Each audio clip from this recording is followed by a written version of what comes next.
안녕하세요. 김아람입니다. 이어서 강의 시작할 텐데요. 이번 강의에서는 혼혈 아동을 바라보고 있었던 1950년대의 인식이 어떠했는지, 그리고 정부는 이에 대해서 어떻게 대응했는지에 대해서 다루려고 합니다.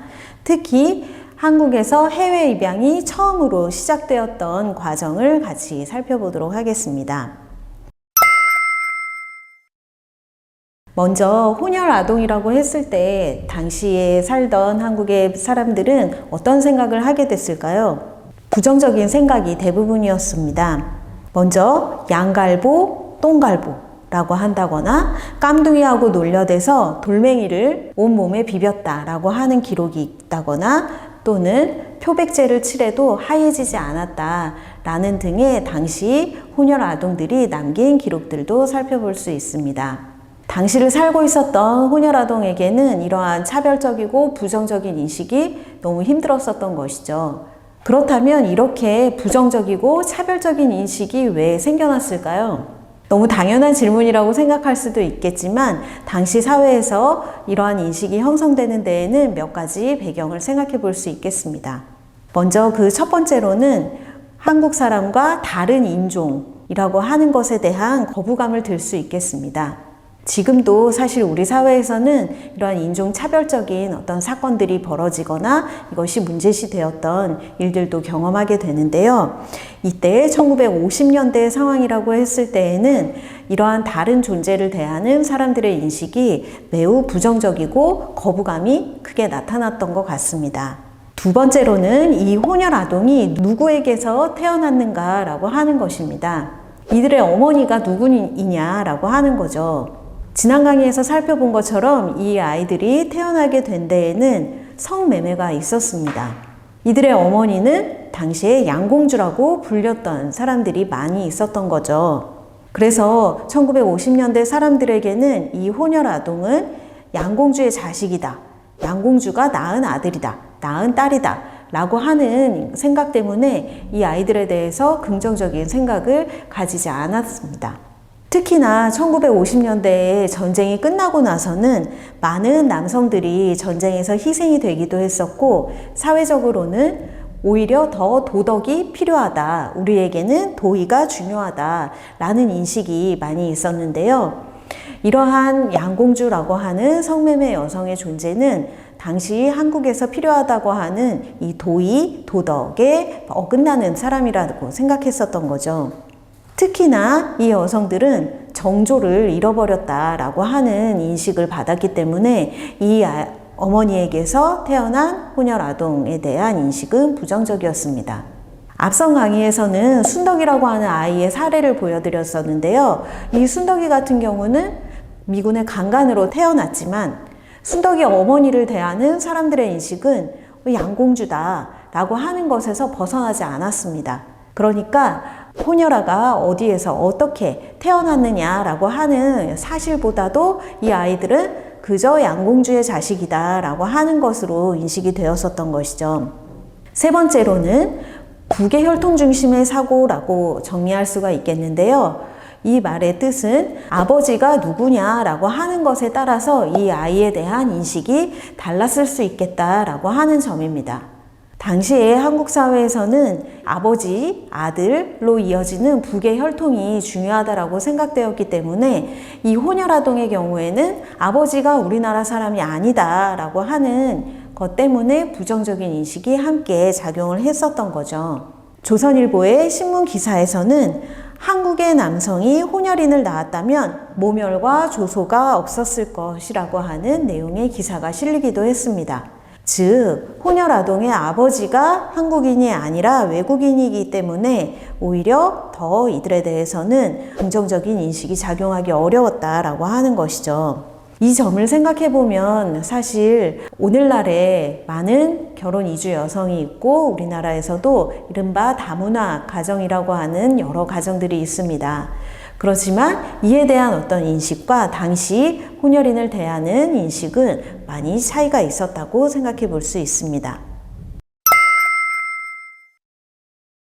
그렇다면 이렇게 아버지가 다른 혼혈 아동은 당시 정부에서 어떻게 생각하고 있었을까요?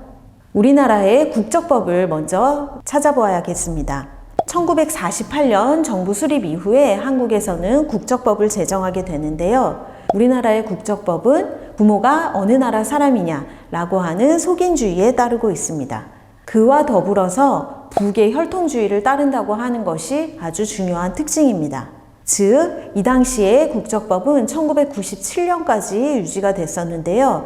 이때의 국적법에 따르자면 아버지가 한국인이어야 한국 국적을 취득할 수 있다라는 것이죠. 그렇다면 혼혈아는 아버지가 한국인이 아니기 때문에 태어나면서 국적을 취득할 수가 없습니다. 당시에 이렇게 아버지가 없다라고 하는 아이들을 가리켜서 사생아다 이런 말을 쓰기도 했었는데요. 이 말은 아주 부정적인 의미를 담고 있기도 합니다.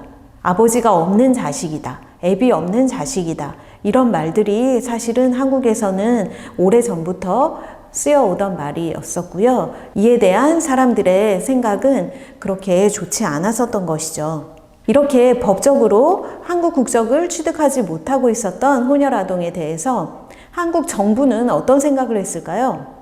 당시 이승만 대통령이 국무회의에서 했었던 대통령 말씀, 즉 유시라고 하는 것에서 한마디를 볼 수 있습니다.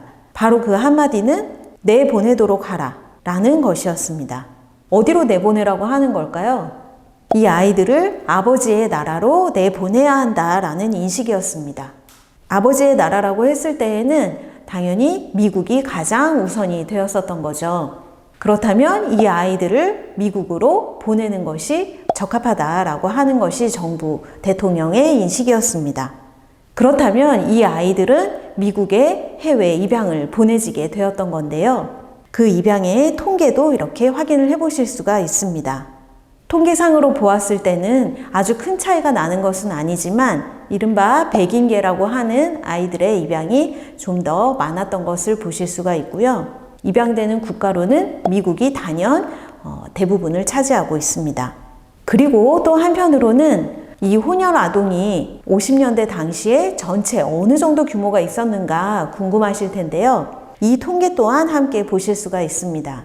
한국의 각 지역별로 혼혈인이 얼마나 있었는가라고 하는 통계인데요.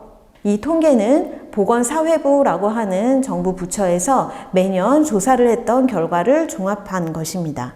그런데 이 숫자가 과연 실제와 얼마나 유사할까요? 이 숫자는 실제보다 많은 수일까요? 적은 수일까요? 아마도 추정하기로는 이 통계에서 나오는 숫자는 실제보다 훨씬 적지 않을까 생각해 볼 수 있습니다. 왜냐하면 정부가 조사를 한다고 했을 때 이 조사에 응하지 않은 아이들도 있었을 수 있고요. 앞서 살펴본 것처럼 사회적인 인식이 아주 부정적이었기 때문에 아이가 외부에 나오거나 또는 이러한 조사에 응하지 않았을 가능성도 많이 있기 때문이죠. 그렇다면 이렇게 대부분의 아이들이 미국으로 입양을 가게 되는데요. 입양이 실제로 어떻게 이루어지게 됐을까요? 당시의 입양의 방식은 바로 대리 입양이라고 하는 방식이었습니다.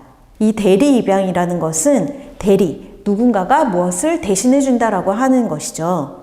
어떤 방식으로 이루어지는 것이냐면 입양을 원하는 부모가 모든 권리를 한국에서 어떠한 개인이나 또는 기관에다가 위탁하고 그 법적 절차도 한국에 있는 개인 또는 기관이 마치게 한 후에 아동을 데려오게 하는 것입니다.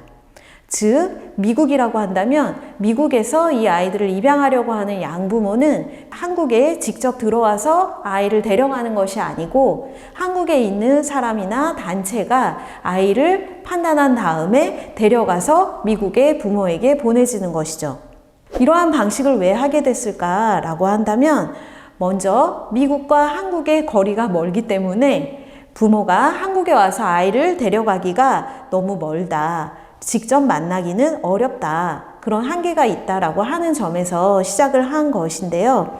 그렇게 하다 보니까 한국에 있는 단체 또는 기관이 아이들을 모집하거나 또는 아이들을 데리고 있으면서 입양을 하려고 하는 또는 입양될 수 있는 지역에서 부모를 찾거나 또는 부모가 원하는 조건의 아이를 데려가는 방식으로 입양을 했었던 것입니다. 이 역할을 했던 단체들은 앞서 통계에서 나왔던 것처럼 그 당시에 한국사회봉사회, 지금은 대한사회복지회라고 하는 단체로 바뀌었고요. 홀트 아동복지회라고 하는 기관은 현재까지도 계속 운영이 되고 있습니다. 그래서 한국에서는 이러한 몇몇 단체들이 중심이 돼서 입양할 아이들을 찾거나 또는 데리고 있으면서 미국에서 입양을 원하는 부모가 있다면 그 조건에 맞춰서 아이를 입양시키는 방식이었던 거죠. 이러한 해외 입양이 호녀라에 의해서 한국에서는 최초로 이루어졌다고 할 수 있습니다. 그렇다면 이렇게 대리 입양이라고 하는 게 어떤 법적 근거를 가지고 이루어졌을지 살펴봐야겠습니다. 당시에 한국 정부에서는 앞서 대통령이 내보내도록 하라라고 지시를 내렸지만 입양 관련한 제도나 법이 따로 만들어져 있지는 않았습니다.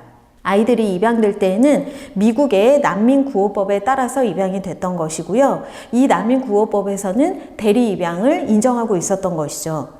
이 법이 1956년에 만료되기는 했지만 그 이후에도 사실상 이 대리 입양의 방식으로 입양이 계속 이루어지고 있지 않았나 추정해 볼 수도 있습니다. 한국에서는 입양과 관련한 법은 1961년에 만들어지게 됐던 것인데요. 그렇다고 한다면 50년대에 한국에서 있었던 해외 입양은 사실은 어떠한 법적 근거가 있는 것은 아니었습니다. 그래서 여러 단체가 미국 법을 준수하는 가운데 단체의 자체적인 활동을 통해서 해외 입양을 보냈었던 것이죠. 이번 강의에서는 1950년대에 이 혼혈 아동에 대한 사회적 인식이 왜 부정적으로 나타났는지 그 이유들을 살펴보았습니다. 그리고 정부에서는 이 아이들을 어떻게 할 것이냐라고 하는 문제를 같이 살펴보았는데요. 그 중에서 가장 주목했던 방식이 바로 해외 입양이었습니다. 한국의 역사에서 해외 입양은 이 혼혈 아동에게서 처음 나타나게 된 것이었습니다. 그리고 그 방식은 한국에 있는 단체가 입양을 하려고 하는 부모를 대신해서 입양을 추진하는 대리 입양 방식이었다라는 것을 확인할 수 있었습니다. 그렇다면 다음 강의에서는 이렇게 이루어진 해외 입양이 가지는 문제점은 어떤 것이었는지, 그리고 해외로 가지 않고 국내에서 살게 됐던 혼혈 아동은 어떻게 살게 되었는지에 대해서 살펴보도록 하겠습니다.